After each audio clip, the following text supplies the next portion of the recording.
எல்லாருக்கும் பார்த்தீங்கன்னா கம்மியான ரிஸ்கில் அதிகமாக ப்ராஃபிட் பண்ணணும் தான் ஆசை. அதுக்காக கொண்டு வந்தது அந்த ஆப்ஷன். இந்த ஆப்ஷன்னா என்ன, அது எப்படி ஒர்க் ஆகுதுன்னா இந்த வீடியோவில் டீட்டெயிலாக பார்க்க போகிறோம். So this is Deepak Kumar, co-founder of TradeHers. வாங்க வீடியோக்குள்ள போகலாம். 190 to 166 in the blink of an eye. On the Nasdaq, everything and more has been completely wiped out. It was the worst day on Wall Street since the crash of 19. So இந்த வீடியோவில் என்ன பார்க்க போகிறோம்னு பார்த்தீங்கன்னா, நம்ம போன வீடியோவில் option selling பற்றி பார்த்துருப்போம். இந்த வீடியோவில் ஆப்ஷன் பையிங், கால்னா என்ன, புட்டுனா என்ன, அது மாதிரி ஆப்ஷன் பையிங் பற்றி நம்ம ஃபுல்லாக பார்க்கலாம். ஃபஸ்ட்டு ஆப்ஷன் என்னென்னா, ஆப்ஷனை பற்றி எல்லாருக்கும் ஒரு எண்ணம் என்னென்னா, அது ஒரு கேம்லிங். அது ஆப்ஷன்னாலே ட்ரேடிங் சம்மந்தப்பட்டது, அது ஒரு கேம்லிங் அப்படின்ற மாதிரி தான் சொல்லுவாங்க. ஆனால் நம்ம ஃபஸ்ட்டு ஆப்ஷன் ஸ்டார்ட் ஆனதே ஒரு நார்மல் லைஃப் சினாரியோலேருந்து தான் ஸ்டார்ட் ஆச்சு. ஆப்ஷன்ன்றது ஒரு நார்மல் லைஃப், ஒரு மெத்தட்லேருந்து வந்தது தான் நம்ம இன்றைக்கி ட்ரேடிங்கில் யூஸ் பண்ணிகிட்ருக்கோம். அது எப்படி வந்துச்சு, அதை எப்படி யூஸ் பண்ணி அவர் ப்ராஃபிட் பண்ணார், ஒருத்தர் ப்ராஃபிட் பண்ணியிருக்காரு, அவரை பற்றி தான் நம்ம டீட்டெயிலாக பார்க்கணும். ஃபஸ்ட் ஆப்ஷனோட ஹிஸ்ட்ரி என்னென்னு பார்த்துலாம்.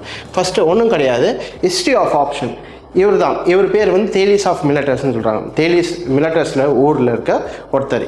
இவர் என்ன பண்ணார்னா, இவர் வந்து இந்த அஸ்ட்ரானமிலாம் பார்ப்பாங்க, இந்த மேலே இருக்க ஸ்டார்ஸு மூணுலாம் வச்சு பார்ப்பாங்களே, அந்த அஸ்ட்ரானமின்னு சொல்லுவாங்க. அந்த இதுவெல்லாம் பார்க்குறவர் என்னென்னா, அந்த இதுவெல்லாம் பார்த்துட்டு ஸ்டார்ஸ் எல்லாம் பார்த்து அடுத்த வருஷம் வர போகிற டைமில் நல்லா வந்து ஆலிவ்னா தெரியும், ஆலிவ் வந்துட்டு என்ன இருக்க போது, நல்ல விளைச்சல் இருக்க போதுன்னு கண்டுபிடிச்சார். இப்போ என்னன்னா, ஆலிவ் விளைச்சல் இருக்க போது, நிறைய விளைச்சல் இருக்க போதுன்னா எல்லாத்தையும் மக்கள் சாப்பிட்ருவாங்களா, எல்லாத்தையும் மக்கள் யூஸ் பண்ணிடுவாங்கன்னா கிடையாது. எவ்வளோ சாப்பிட முடியுமோ சாப்பிடுவாங்க, கண்டிப்பாக மீதி இருக்கிறதெல்லாம் வேஸ்ட்டாக தான் போகும். அந்த மீதி இருக்கிறது வேஸ்ட் ஆகக்கூடாதுன்றா என்ன பண்ணிடுறாங்கன்னா, ஆயிலாக மாற்றிடுறாங்க, ஆலிவ் ஆயிலாக மாற்றுறாங்க.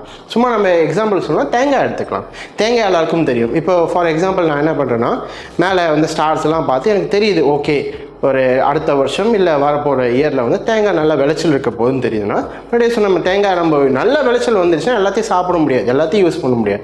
ஏன்னா மீதி இருக்கிறத கெட்டு போகாமல் இருக்கிறதுக்கு என்ன பண்ணுவோம், ஆயிலாக மாற்றணும்.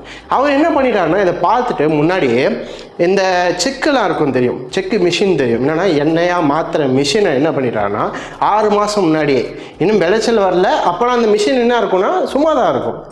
ஏன்னா 6 மாதம் கழிச்சு தான் அந்த மிஷினோட யூஸ் இருக்குது. ஆனால் 6 மாதம் முன்னாடியே என்ன பண்ணிடுறாங்கன்னா, சும்மா இருக்கும் போதே அவர் என்ன பண்ணிடுறாரு, எல்லாருக்கிட்டையும் போயிட்டு, அந்த ஊரில் இருக்க எல்லாருக்கிட்டையும் போயிட்டு செக் மிஷின் வச்சுருக்கவங்க கிட்டலாம், எனக்கு 6 மாதம் கழிச்சு எனக்கு இந்த இது வேணும், மிஷின் வேணும், நான் என்ன பண்ணிடுறேன், இப்போயே உங்களுக்கு காசு கொடுத்துட்றேன், இப்போயே நான் வந்து 100 ரூபா கொடுத்துறேன், ஒரு மிஷினுக்கு நான் 100 ரூபா கொடுத்துறேன், 6 மாதம் கழிச்சு எனக்கு வாடகை கொடுங்க அப்படின்னு சொல்லி இப்போயே கொடுத்து என்ன பண்ணிட்டாருன்னா எல்லா மிஷினும் வாங்கி வச்சிட்டார்.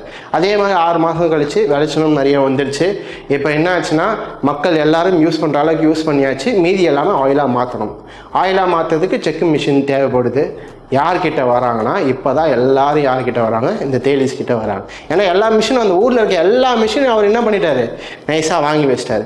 வாங்கி வச்சோடனே இப்போ என்னென்னா, அவர் என்ன, இப்போது ஒரு மிஷின் கூட இல்லை, அதனால் டிமாண்ட் அதிகமாக இருக்கிறதுனால இப்போ அவர் சொல்கிறதெல்லாம் ரேட்டு 100 ரூபாய்க்கு வாங்கினா 150 ரூபா சொன்னாலும் அவர் என்ன பண்ணி ஆகணும், வாங்கி தான் ஆகணும். ஏன்னா எல்லா மிஷினும் அவர்கிட்ட தான் இருக்குது. என்ன பண்ணுறான்னா, 100 மிஷின் வாங்கி வச்சிருந்தார், ஃபஸ்ட்டு ஒரு 10 மிஷின் 150 ரூபாய்க்கு விற்கிறார், அப்புறமா வந்து 200 ரூபாய்க்கு விற்கிறார், 300 ரூபா, 400 ரூபா, 500 ரூபா, அப்புறமா கடைசி ஒரு 10 மிஷின் தான் இருக்குது, 1000 ரூபாய். ஒரு மிஷினும் என்ன பண்ணுறாரு, 1000 ரூபாய்க்கு விற்க ஆரம்பித்தார். இந்த மாதிரி கான்செப்ட்லேருந்து வந்தது தான் ஆப்ஷன்.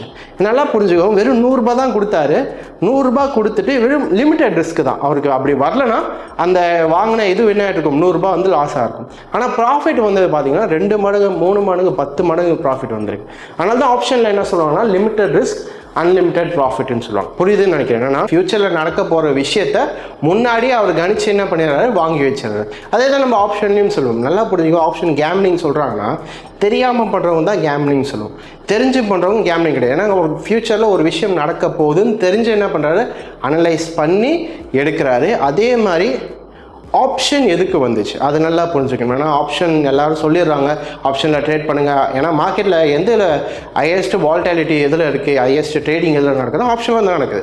ஷேர்ஸு ஃபியூச்சர்ஸை கம்பேர் பண்ணும்போது ஆப்ஷனில் தான் அதிகமாக நடக்குது. ஆனால் இந்த ஆப்ஷன் எதுக்கு வந்துச்சு இந்த அப்படின்னு பார்க்க போகிறோம். நெக்ஸ்ட்டு பார்த்தீங்கன்னா, ஆப்ஷன் மெயின் ரீசன் எதுக்கு ஆப்ஷன் வந்துன்னா, எட்ஜிங் தான். நல்லா பார்த்துக்கோங்க. ஆப்ஷன் வந்ததுக்கான ரீசன் என்ன, எஜ்ஜிங்னா ஒன்றும் கிடையாது. நம்ம ஒரு பொருளை வாங்கி வச்சுருக்கோம், அது பொருள் விலை கம்மியாகுதுன்னு வச்சுக்கோங்களேன். இந்த சைடு என்ன பண்ணிக்கலாம், செல் பண்ணி வைக்கலாம். அதுக்காக தான் இந்த எஜ்ஜிங் வந்துச்சு.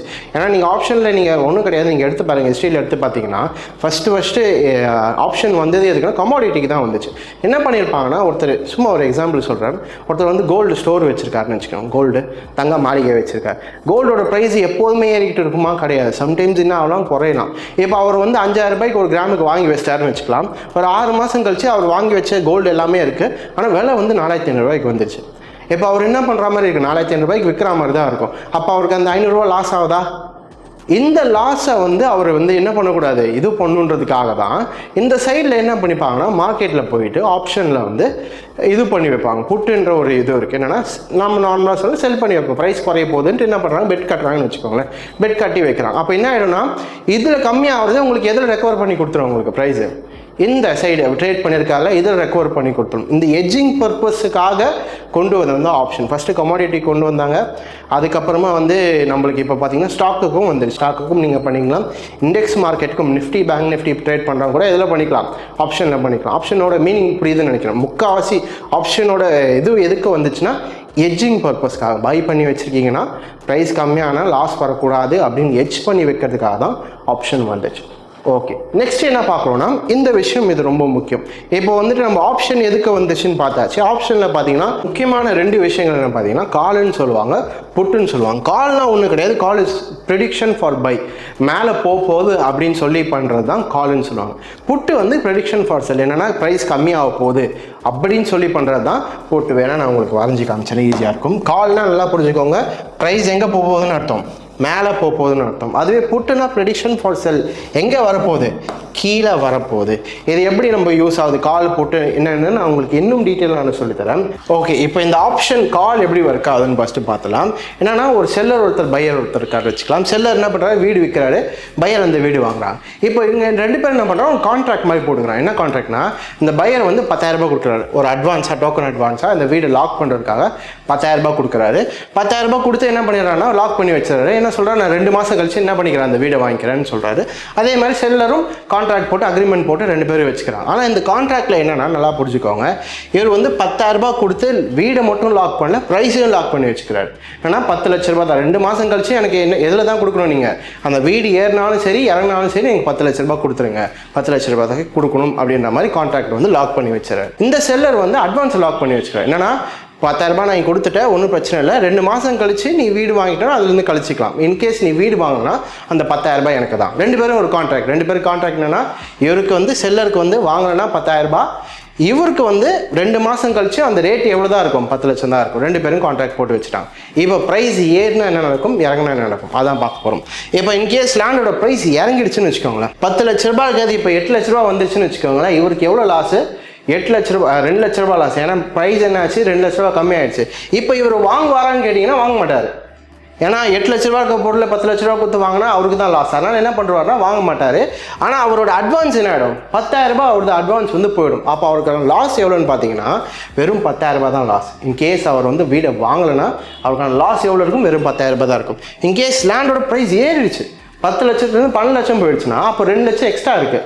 ஆனால் அவர் லாக் பண்ணி வச்சது எவ்வளோ லாக் பண்ணி வச்சிருக்காரு, 10 லட்சம் தான். அப்போ தாராளமாக வந்து என்ன பண்ணுவார்னா, தைரியமாக வந்து வாங்குவார். 10 லட்ச ரூபாய்க்கு வாங்கிட்ட உடனே அவரோட ப்ரைஸ் என்ன ஆச்சு, 12 லட்சம். உடனே விற்கிறதா இருந்தால் கூட அவர் என்ன பண்ணிக்கலாம், விற்றுக்கலாம். இந்த மாதிரி தான் ஆப்ஷன் ஒர்க் ஆகும். என்னன்னா, முன்னாடியே ஒரு சின்ன ப்ரீமியம், இந்த 10000 ரூபாய் சொல்கிறோம்ல, இந்த அட்வான்ஸ் 10000 ரூபாய் தான் என்ன சொல்லுவாங்கன்னா டெக்னிக்கல் டேர்மில் ப்ரீமியம்னு சொல்லுவாங்க. ஒரு சின்ன ஒரு ப்ரீமியம் கொடுத்து அந்த ப்ரைஸை லாக் பண்ணி வைக்கிறாரு. இன்கேஸ் அது ஏறிச்சுன்னா இவருக்கு ப்ராஃபிட்டு, இறங்கிச்சுன்னா செல்லருக்கு ப்ராஃபிட்டு. இப்படி தான் வந்து உங்களுக்கு ஆப்ஷனில் ஒர்க் ஆகும். இந்த கால் ஆப்ஷன் இப்படி தான் ஒர்க் ஆகும். நெக்ஸ்ட்டு நம்ம பார்க்கும்போது புட் ஆப்ஷன் பார்க்கலாம். புட் ஆப்ஷனுக்கு நம்ம ஏற்கனவே ஒரு எக்ஸாம்பிள் பார்த்தோம். என்னென்னா, போன வீடியோவில் எக்ஸாம்பிள் என்னென்னா கார் இன்சூரன்ஸ் பார்த்தோம். இப்போ என்ன பண்ணுறாருன்னா, செல்லர் ஒருத்தர் இன்சூரன்ஸ் விற்கிறாரு, பையர் என்ன பண்ணுறாருன்னா கார் வச்சிருக்காரு, அவர் வந்து இன்சூரன்ஸ் வாங்குறாரு. இப்போது அவர் இன்சூரன்ஸ் வாங்கினதுக்கு இன்கேஸ் ஆக்சிடென்ட் ஆகிடுச்சுன்னா யாருக்கு ப்ராஃபிட்டு, இவருக்கு ப்ராஃபிட். ஏன்னா இன்சூரன்ஸ் என்ன பண்ணிவிடும், உங்களுக்கு அந்த காசை வந்து கிளைம் பண்ணி கொடுத்துரும். எவ்வளோ டேமேஜ் ஆச்சோ, 4 லட்சம் டேமேஜ் ஆச்சுன்னா என்ன பண்ணி கொடுத்துரும், இவருக்கு கிளைம் பண்ணி கொடுத்துரும். இன்கேஸ் அவருக்கு டேமேஜ் எதுவுமே ஆகலை, கார் நல்லா இருக்குன்னா, அப்போ இவர் இன்சூரன்ஸுக்கு காசு போட்டு வாங்கினார்ல, அந்த காசு என்ன ஆகிடும், இவருக்கு போயிடும். நார்மலாக இன்சூரன்ஸ் கம்பெனி இப்படி தான் ஒர்க் ஆகுது. நார்மலாக இன்சூரன்ஸ் கம்பெனி என்ன பண்ணுவாங்கன்னா எல்லாருக்கிட்டையும் காசு வாங்கினாங்க, 100 பேர்கிட்ட காசு வாங்குறாங்க இன்சூரன்ஸு. மிஞ்சி போனால் ஒரு 5 பேருக்கு ஆக்சிடென்ட் ஆகுமா, 10 பேருக்கு ஆக்சிடென்ட் ஆகுமா, அந்த 10 பேருக்கு காசு கொடுத்துட்டு மீதி 90 பேரோட ப்ராஃபிட் எல்லாருக்கும் யாருக்கு தான் போகும், அந்த இன்சூரன்ஸ் கம்பெனிக்கு தான் போகும். இப்படி தான் புட்டு ஒர்க் ஆகுது. புட்டு முன்னாடியே சொன்ன மாதிரி கீழே வரப்போகுது, என்ன வரப்போகுது, அது மார்க்கெட்டோட ப்ரைஸ் கம்மியாக போகுது. ஆக்சிடென்ட்டாக ஒன்றும் கிடையாது, மார்க்கெட்டோட ப்ரைஸு கம்மியாக போகுதுன்னு நம்ம ப்ரிடிக்ஷன் கொடுக்குது. இன்கேஸ் நீங்கள் சொன்ன மாதிரி ஆச்சுன்னா என்ன ஆகிடும், உங்களுக்கு ப்ராஃபிட் வரும். ஆனால் இந்த இடத்துல ஒன்று மட்டும் நல்லா பார்க்கணும் நீங்கள்.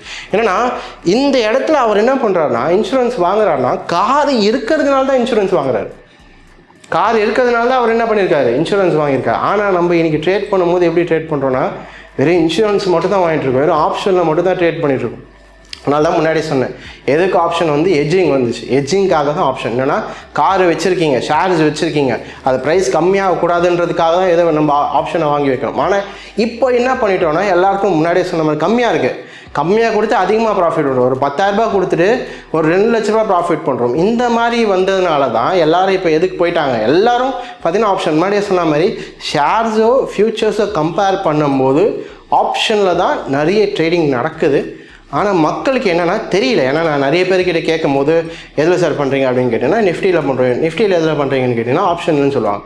ஆப்ஷன்னா என்னன்னு கேட்டால் தெரியாது. ஏதோ சொன்னாங்க, மேலே போகும்னு சொன்னாங்க, கீழே வரும்னு சொன்னாங்க, கால் வாங்கி வைங்க, புட்டு வாங்கி வைங்கன்னு சொன்னாங்க. ஆனால் என்ன நிஃப்டினா என்ன, காலுனா என்ன, புட்டுனா என்ன தெரியாமல் பண்ணுறதுனால தான் அவங்களுக்கு என்ன ஆகிட்டு இருக்கு, நிறைய லாஸ் வந்துருக்கு. ஆப்ஷன் நீங்கள் ட்ரேட் பண்ணுறீங்கன்னா நம்ம அப்படியே ஃபுல்லாக தெரிஞ்சுக்கணும்னு அவசியம் இல்லை. க்ரீக் மெத்தட் இருக்குது, அதெல்லாம் நம்ம ஃபுல்லாக தெரிஞ்சுக்கணும்னு அவசியம் கிடையாது. ஆனால் பேசிக் எப்போதுமே தெரிஞ்சு வச்சுக்கணும். ஆப்ஷன்னா என்ன, அது எப்படி ஒர்க் ஆகுது, அது ஸ்ட்ரக்சர்லாம் தெரிஞ்சு வச்சா தான் நம்மளால் என்ன பண்ண முடியும், ஒழுங்காக ட்ரேட் பண்ண முடியும். இப்போது இந்த விஷயங்கள் இல்லாமல் ஆப்ஷனில் பார்த்தீங்கன்னா ஸ்ட்ரைக்குன்னு ஒன்று இருக்குது. ஸ்ட்ரைக் ப்ரைஸ்ன்னு சொல்லுவாங்க. 2 பேரும் வந்து அக்ரிமெண்ட் போடுறாங்களா, இந்த ப்ரைஸில் வாங்கிக்கிறேன்ட்டு, அந்த ப்ரைஸை தான் ஸ்ட்ரைக் ப்ரைஸ்ன்னு சொல்லுவாங்க. இது மட்டும் இல்லாமல் அட் தி மணி, ஏடிஎம், இந்த மணி, அவுட் ஆஃப் தி மணி, இந்த விஷயங்கள்லாம் இருக்குது. இதெல்லாம் நம்ம டீட்டெயிலாக என்ன பண்ணிக்கலாம்னா அடுத்த வீடியோவில் பார்க்கலாம். அடுத்த வீடியோவில் ஆப்ஷனை பற்றி தான் பார்க்க போகிறோம். இந்த மணினா என்ன, அட் த மணினா என்ன, அவுட் ஆஃப் தி மணினா என்ன, அது எப்படி ஒர்க் ஆகுது. அதே மாதிரி செல்லிங்னா முன்னாடியே நம்ம வீடியோ போட்டிருப்போம். என்னென்னா ஆப்ஷன் செல்லிங். ஆப்ஷன் செல்லிங் நான் வந்து சிம்பிளாக சொல்லி கொடுத்துறேன். இதுவும் நிறைய பேர் கன்ஃபியூஷன். ஏன்னா காலை பை பண்ணுன்னு சொல்கிறாங்க, புட்டை செல் பண்ணுன்னு சொல்கிறாங்க. அதுலேயே நிறைய பேர் குழப்பம் இருக்குது. அதையும் நான் ஈஸியாக சொல்லி கொடுத்துறேன். இப்போ நம்ம முன்னாடியே பார்த்தோம், என்னென்னா காலை பை பண்ணுறவங்க, எதை பை பண்ணுறவங்க, காலை பை பண்ணுறவங்க என்ன மீனிங்னா, அவங்க என்ன ஆக போகுதுன்னு நினைக்கிறாங்க, ப்ரைஸ் வந்து மேலே போக போகுதுன்னு சொல்கிறாங்க. அந்த எக்ஸாம்பிளில் பார்த்தோம், ஒருத்தர் வந்து என்ன பண்ணுறாரு, வீடை வாங்கணும்னு ஆசைப்படுறாரு. இவர் தான் அந்த வீடை வாங்கணும்னு ஆசைப்படுற பையர். அவர் என்ன பண்ணுறாரு, வீடை வாங்கணும்னு ஆசைப்படுறாரு, அதுக்கு கான்ட்ராக்ட் போடுறாரு. இவர் வீடை வாங்கணும்னா, இந்த கால் தான் வீடுன்னு வச்சுக்கோங்களேன். வீடை வாங்கணும்னா இந்த காலையை ஒருத்தர் விற்கணும்ல, காலையை ஒருத்தர் என்ன பண்ணி ஆகணும், செல் பண்ணணும். அவர் பேர் தான் நம்ம என்ன சொல்கிறோம், ரைட்டர்ன்னு சொல்கிறோம். அவர் பேர் தான் நம்ம என்ன சொல்கிறோம், ரைட்டர். அப்போது காரை செல் பண்ணுறவர் என்ன எதிர்பார்க்குறோன்னா, இவர் மேலே போகணும்னு எதிர்பார்க்குறான்னா, இவர் என்ன எதிர்பார்க்குறார், ஆப்போசிட்டாக பண்ணுறவர் கீழே வரும்னு எதிர்பார்க்குறார். அவ்வளோதான் டிஃப்ரென்ஸ். புரியுதா? காலை பை பண்ணுறவங்களோட மைண்ட் செட் எப்படி இருக்குன்னா, மேலே போகணும்னு ஆசைப்பட்றாங்க. காலை செல் பண்ணுறவங்க அவங்களுக்கு ஆப்போசிட்டாக பண்ணுறாங்களா, அப்போ ஆப்போசிட்டாக பண்ணுறவங்க மைண்ட் செட் எப்படி இருக்கும், கீழே வரும்னு நினைக்கிறாங்க. அதே மாதிரி புட்டை பை பண்ணுறாங்க. முன்னாடியே சொன்ன மாதிரி புட்டு என்ன, ப்ரெடிக்ஷன் ஆஃப் செல், கீழே வரப்போகுதுன்னு நினச்சி செல் பண்ணுறோம். அவங்க தான் வந்து புட் பையர்ஸ்ன்னு சொல்லுவாங்க. இப்போ இதுக்கு ஆப்போசிட்டாக ஒருத்தர் புட்டை செல் பண்ணுறாருன்னா, லட்சே புட்டை அவர் செல் பண்ணுறாருன்னா, இது கீழே போகுதுன்னு நினச்சா ஆப்போசிட்டாக பண்ணுறவர் அவர் என்ன எதிர்பார்க்குறாரு, மேலே போகுதுன்னு எதிர்பார்க்குறாரு. நல்லா புரிஞ்சுக்கோங்க. காலையோ புட்டியோ வந்து செல் பண்ணுறவங்க ஆப்போசிட்டாக பண்ணுறாங்க. கால்னால் மேலே போகுது, புட்டுனா கீழே வரப்போகுது. அதுக்கு செல் பண்ணுறவங்க ஆப்போசிட்டாக பண்ணுறாங்க. இப்போ புரிஞ்சிருக்குன்னு நினைக்கிறேன். கால் ரைட்டிங்க்கும் அதே மாதிரி கால் பையிங்க்கும் டிஃப்ரென்ஸ் இருக்குது. இது வந்து நிறைய பேர் தெரியாதனால தான் ஏதோ சொல்கிறாங்க, மேலே போகும்னு சொல்கிறாங்க, கீழே வரும்னு சொல்கிறாங்க. இந்த டிஃப்ரென்ஸ்லாம் இருக்குது. இன்கேஸ் இதை கற்றுக்கணும்னு வச்சுக்கோங்களேன், நம்ம என்ன பண்ணியிருக்கோம், ட்ரேட் ஹெச்யூஎஸில் பேசிக்கில் இந்த ஷேர் மார்க்கெட்னா என்ன, ஃபியூச்சர்ஸ்னால் என்ன, ஆப்ஷன்னா என்ன, கால்னா என்ன, புட்டுனா என்ன, அப்படி ஸ்டார்ட் பண்ணி கேண்டில் ஸ்டிக்ஸ்னால் என்ன, அது மட்டும் இல்லாமல் எப்படி பை பண்ணணும், எங்கே பை பண்ணணும், எங்கே செல் பண்ணணும், எங்கே டார்கெட் வைக்கணும், எங்கே ஸ்டாப் லாஸ் வைக்கணும், எல்லாமே நம்ம என்ன பண்ணிகிட்ருக்கோம், டீட்டெயிலாக உங்களுக்கு கவர் பண்ணிகிட்ருக்கோம். இதுக்கான கோர்சஸ்லாம் இருக்குது. அதே மாதிரி இப்போ பார்த்தீங்கன்னா ஆப்ஷன் மில்லியனரும் கோர்சஸும் நம்ம கொடுத்துட்ருக்கோம். அதுக்கு ஆஃபர்ஸ் வேறு போன வீடியோவில் நம்ம எல்லாமே சொல்லியிருப்போம். நான் திருப்பி ரிப்பீட் பண்ணுறேன். என்னென்னா இன்கேஸ் நீங்கள் வந்து price action plus option strategist அப்படின்னு ஒரு கோர்ஸ் இருக்குது. ஆப்ஷன் ஸ்ட்ராட்டஜிஸ்ட் கோர்ஸ் என்னென்னா ஆப்ஷனில் ட்ரேட் பண்ணும்போது நம்ம பார்த்தோம் லிமிட்டட் ரிஸ்க் இருக்குன்னு பார்த்தோம், ஆனால் அன்லிமிட்டட் ப்ராஃபிட் அப்படின்னு பார்த்தோம். என்னென்னா யாருக்கு பையருக்கு. ஆனால் இதில் வந்து இன்னொன்று இருக்குது, நான் அடுத்த வீடியோவில் கவர் பண்ணுவேன். என்னென்னா டைம் டிகேன்னு ஒன்று இருக்குது. என்னென்னா இங்கே சொன்ன ப்ரைஸ் போனாலும் டைம் லேட்டாக போயிடுச்சுன்னா ஒரு ப்ராஃபிட் வராது. இது ஆப்ஷன் பையிங்கில் இருக்குது. இதை நான் என்ன பண்ணுறேன்னா அடுத்த வீடியோவில் கவர் பண்ணுறேன். இந்த ப்ராப்ளம்லாம் இருக்கிறதுனால தான் ஆப்ஷனில் நிறைய பேர் லாஸ் பண்ணிகிட்ருக்காங்க. அதை வந்து எப்படி ஸ்ட்ராட்டஜியாக நம்ம பண்ணுறது, ஆப்ஷனில் எப்படி ஸ்ட்ராட்டஜியாக பண்ணுறது தான் ஆப்ஷன் ஸ்ட்ராட்டஜிஸ்ட் கோர்ஸில் நம்ம சொல்லி கொடுத்துருக்கோம். இது ரெண்டுமே சேர்த்து எடுத்திங்கன்னா உங்களுக்கு 30% டிஸ்கவுண்ட் இருக்குது. இது மட்டும் இல்லாமல் நம்ம முன்னாடியே சொன்ன மாதிரி price action plus option strategist plus option millionaire course சேர்த்து எடுத்திங்கன்னா 50% டிஸ்கவுண்ட் நம்ம கொடுத்துட்ருக்கோம். அதுவும் இந்த ஆப்ஷன் மில்லியனர் பார்த்தீங்கன்னா இது எல்லாமே கிஷோர் சார் பில்ட் பண்ணது. அவர் வந்து ரிசர்ச் பண்ணி பில்ட் பண்ணது. அதுக்கான இதுவும் பார்த்துருப்பீங்க, நான் வீடியோ லிங்க்கும் தரேன் பாருங்கள். ஏன்னா 300% கிட்ட ப்ராஃபிட் வருது. 300-350% கிட்ட ப்ராஃபிட் எடுக்க முடியாது. அதனால் அதுவும் நல்லா யூஸ் ஆகும். அதனால் அதுவும் நம்ம இப்போ எவ்வளோ கொடுத்துட்ருக்கோம், 50% டிஸ்கவுண்ட் கொடுத்துட்ருக்கோம். இன்கேஸ் நீங்கள் எதனாச்சும் இதில் குவரிஸ் இருக்குது, டவுட்ஸ் எதனாச்சும் இருக்கணும்னா இங்கே சைடில் கொடுத்துருக்க நம்பர்ஸ்க்கு எல்லாமே கால் பண்ணுங்கள், அவங்க எல்லாமே உங்களுக்கு சொல்லித்தராங்க. ஸோ எனக்கு தெரிஞ்ச இந்த வீடியோ ரொம்ப யூஸ்ஃபுல்லாக இருக்கும்னு நினைக்கிறேன். இதே மாதிரி நான் உங்களை அடுத்த வீடியோவில் சந்திக்கிறேன். Until then, take care. Bye.